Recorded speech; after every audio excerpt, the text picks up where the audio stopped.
السلام علیکم ناظرین. آج جن ایشوز پر بات کریں گے ان میں سب سے پہلا جو کابینہ کی ریشفلنگ ہوئی ہے.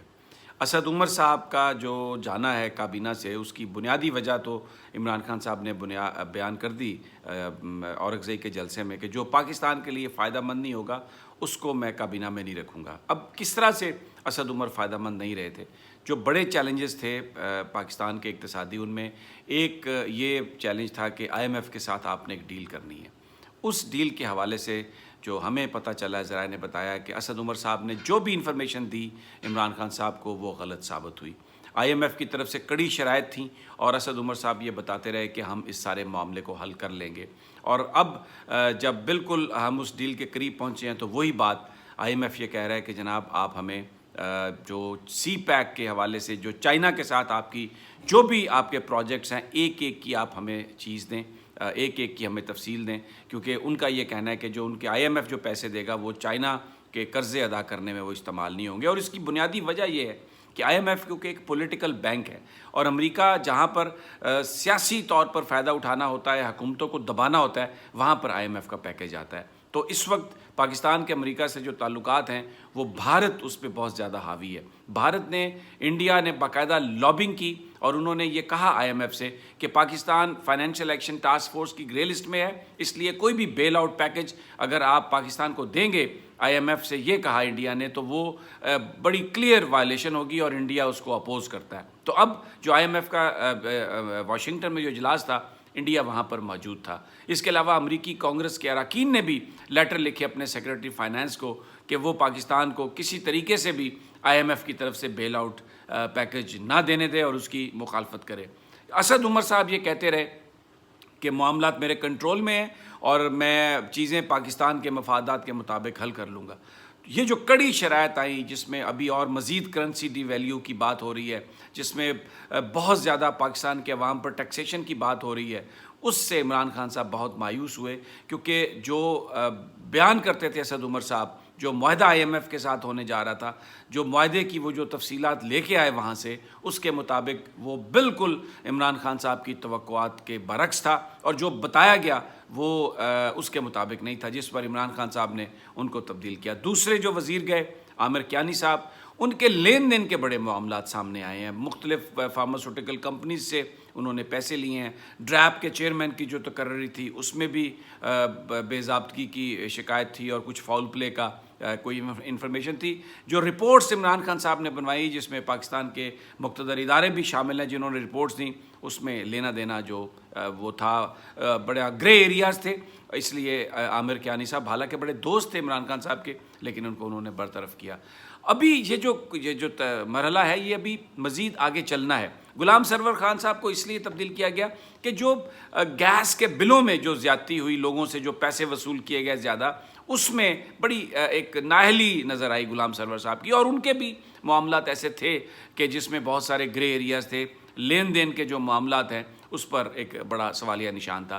فواد چودھری صاحب تو کیونکہ جھوٹ بولا تھا، انہوں نے ہر چیز پہ جھوٹ بولا تھا. اور پھر جو managing director P T V Arshad Khan صاحب کی جو وزیر اعظم صاحب نے خود تقرری کی تھی، اس کو تارپیڈو کرنے کے لیے انہوں نے یونین کو سٹرائک کروائی. پھر بلیک میل کیا حکومت کو مریم اورنگزیب کے ساتھ مل کر.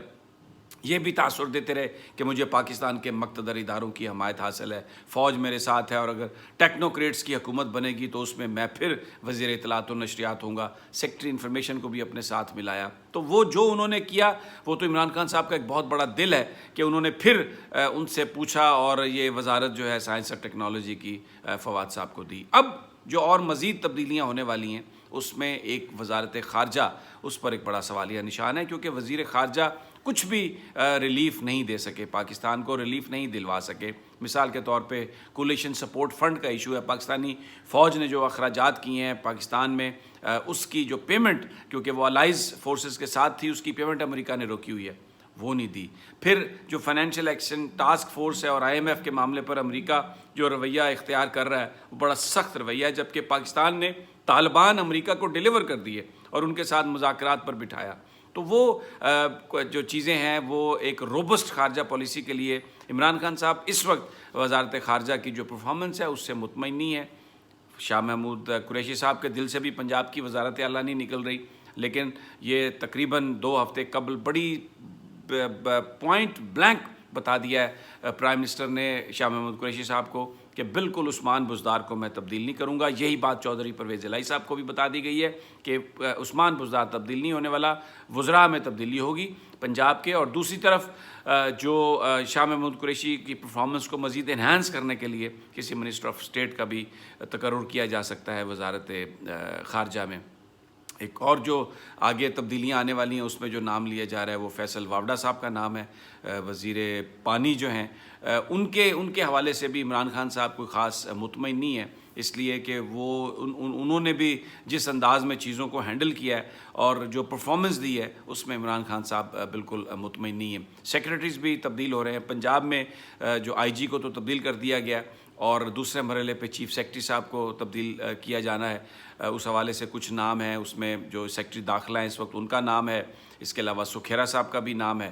ان دونوں میں سے کسی ایک کو سیکرٹری لگانے کی, چیف سیکرٹری لگانے کی بات ہو رہی تھی, لیکن شاید چیف منسٹر صاحب کے ذہن میں ایک اور نام ہے جس کو وہ لانا چاہتے ہیں, اس لیے چیف سیکرٹری کا معاملہ یہ رکا ہوا ہے. اگلے 2-3 دنوں میں یہ خبریں آ رہی ہے کہ یہ سارے کا سارا کلیئر ہو جائے گا. لیکن ایک بات عمران خان نے کلیئر کر دی ہے کہ بلیک میل وہ بالکل نہیں ہوں گے.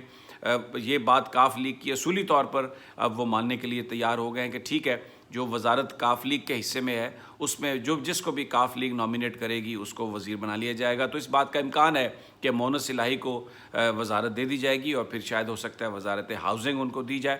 بہرحال ایک چیز عمران خان نے کلیئر کر دی ہے کہ وہ کسی طرح کی بلیک میلنگ میں نہیں آئیں گے, اور یہی وہ چیزیں ہیں جس کی بنیاد پر یہ جو بلیک میلنگ ہے, یہ جو پارلیمنٹ کے اندر نمبر گیم ہے, اس کی بنا پر جو صورتحال ہے لوگ یہ تقاضا بھی کر رہے ہیں اور یہ سوچ اسلام آباد کے اندر زور پکڑتی ہوئی نظر آ رہی ہے کہ شاید پارلیمانی نظام نہیں, واحد حل جو ہے وہ صدارتی نظام ہے.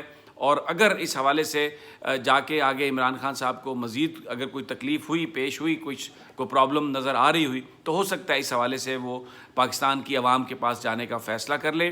دوستوں کے ساتھ مشورہ ان کا جاری ہے اور یہ ایک بڑی سنجیدہ بات ہے کہ پاکستان پارلیمانی نظام ڈیلیور نہیں کر پا رہا, گروپس بلیک میل کرتے ہیں. تو اس لیے اگر چھوٹے صوبے بنا دیے جائیں اور پھر پارلیمانی نظام کی جگہ صدارتی نظام نافذ کیا جائے تو کسی کو احساس محرومی بھی نہیں ہوگا. پنجاب حکومت نے اس حوالے سے تیاری اپنی پوری کر لی ہے اور جو سیکریٹریٹ ہے وہ بہاولپور میں منتقل کیا جا رہا ہے, صدرن پنجاب کا.